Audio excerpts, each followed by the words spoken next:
Your baseball team on a little bit of a roll here. It would probably be difficult for you to pick one thing, but I'm going to ask you to do it anyway. If you look at this team and where they were in April and May and where they have been lately, what from your perspective is the primary difference?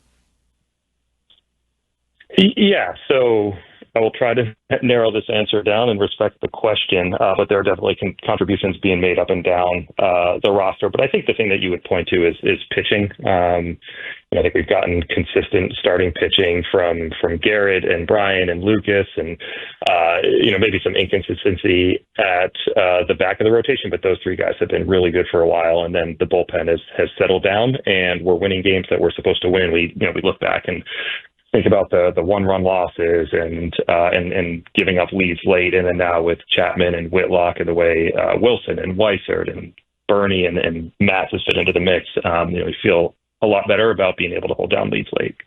Craig, can you win a World Series with having three pitches like that? And you brought up Crochet, Bello, and Giolito pitching that way. Can you win a World Series that way, or do you need another guy to step into that fourth role as a starting pitcher? I think you can win. Ideally, we'll have guys who will step up, and it might not always be the same guy. But in the postseason, the schedule is set up to where the top of your rotation throws a bunch of innings, and then your bullpen throws a disproportionate number of innings. So teams we've seen lean on their bullpens. But yeah, you got to feel really good about those three, and then I think there's still plenty of time for guys like Dustin and others to step up. Craig, not only are you guys playing well right now, but you are expected to get back Slayton and Ref Snyder today. The hope is to get Wilyer Abreu back next week. What do you hope that those three guys can contribute to this team as you inch closer towards September?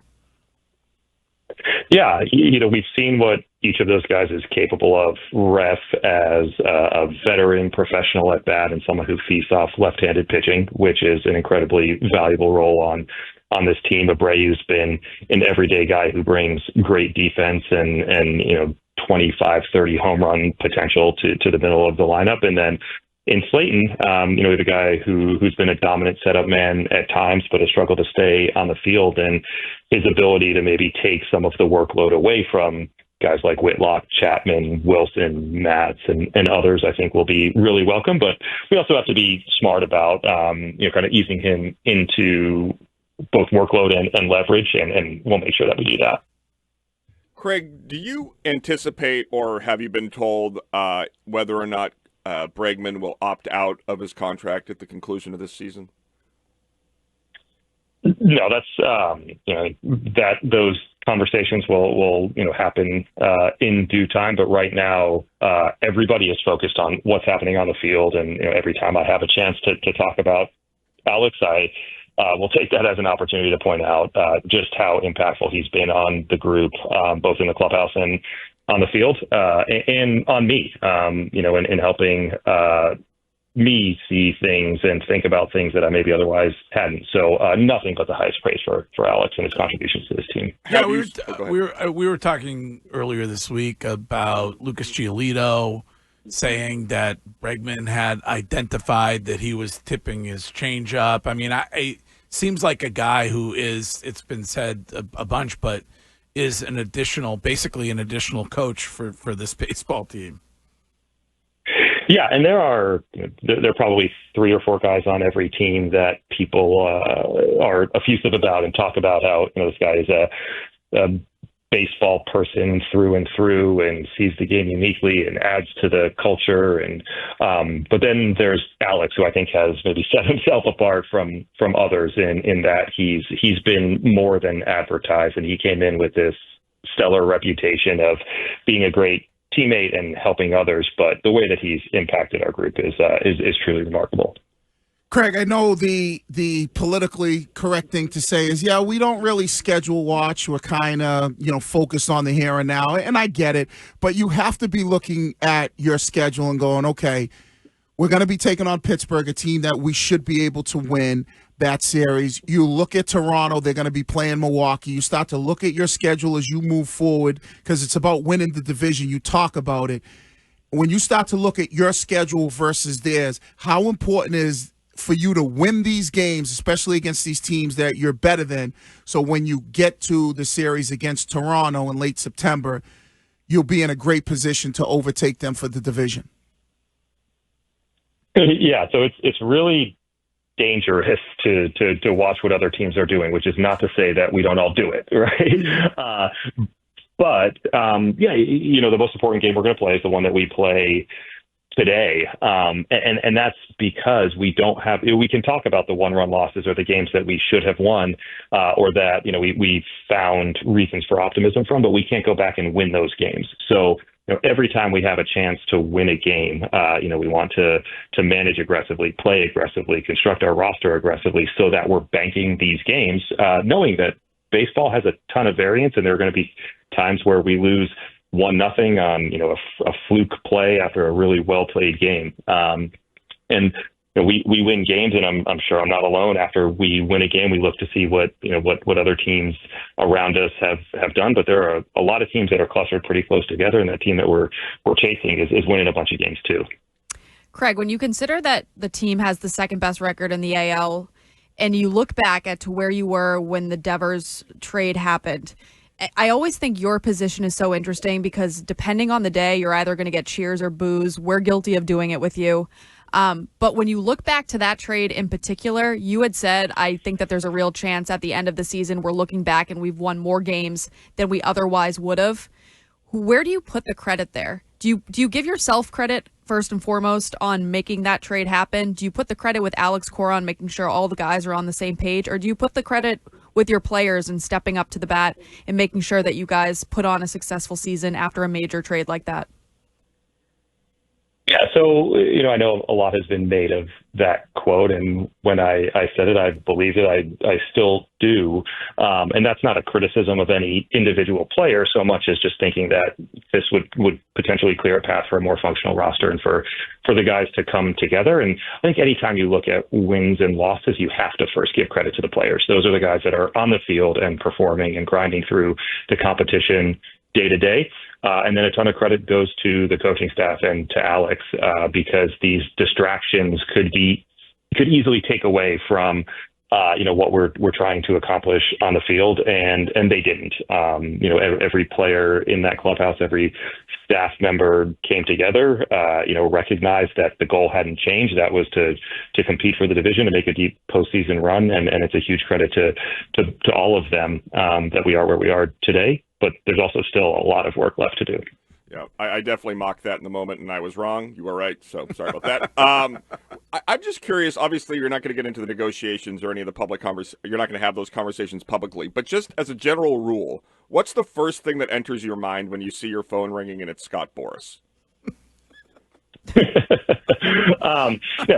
Probably best to keep those conversations out of the public spotlight.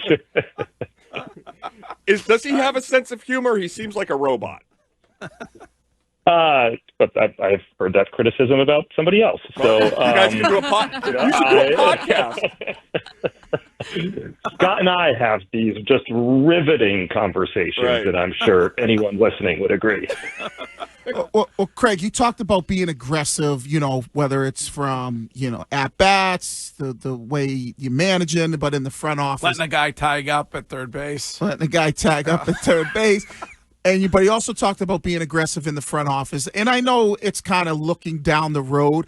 Are you going to keep that same aggressive mindset when the offseason comes?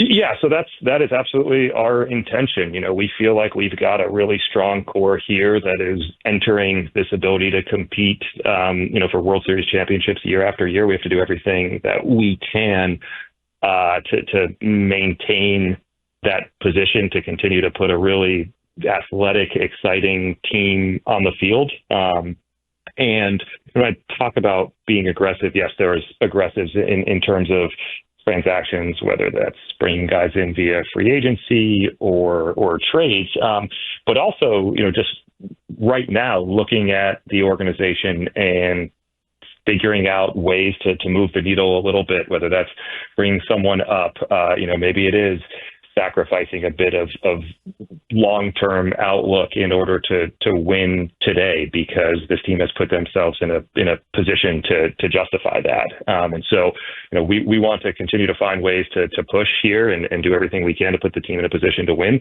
And then, when we head into the off season, hopefully after a deep postseason run, we should continue on that trajectory.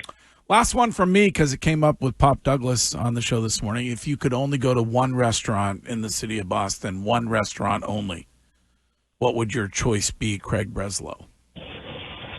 Well, that's a really good question. I'm sure I will. I feel like this is the disappoint people with whatever my answer is. This is like the favorite three bands thing all over again. I'm trying to give an answer. I'm going to actually name a restaurant. Okay. So a handful of times we've gone to Strega with the family. Kids have loved it.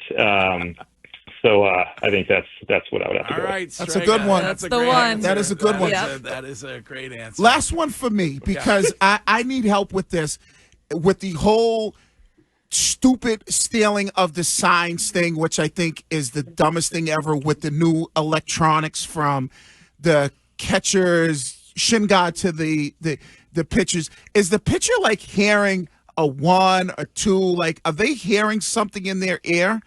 Because I was like, how can you steal something when it goes right from the catcher to the pitcher's hat? Yeah, so the pitcher is hearing something in their ear via a transmitter, and I think what really astute base runners will try to do is understand, as a pitcher comes set differently, do they position their glove differently when they're throwing one pitch versus another? And that's as old as time, right? So electronics have made it impossible to pick up on how catchers are relaying, or catchers are sending signs to the pitcher. And I think this is more now just like pattern recognition and trying to figure out, can I see the way, a guy puts the ball in his glove or his grip, or the way that his wrist may be positioned, or his glove, and figure out if that indicates what pitch might be coming. But, MLB is very, very clear about what the rules are and what, players are and are not allowed to do. And we take those rules very, very seriously. I lied about that being the last one. Where are you on realignment? I think it's interesting and intriguing. On the one hand, from like a just travel and convenience standpoint, I think it would be welcome. But depending on where things land, there's the chance that we could find ourselves in a really, really tough and competitive division, which may be great for baseball, but could make our goals a little bit harder. Yeah, good point. Yeah, you'd have to spend. No. They'd be in that division, be like, wow, that's a juggernaut. And there'd be like some Midwest division. You're like the NL, AL Central. Like, really? Yeah. All right, Craig. As always, thank you for taking the time. We appreciate it. You got to take care.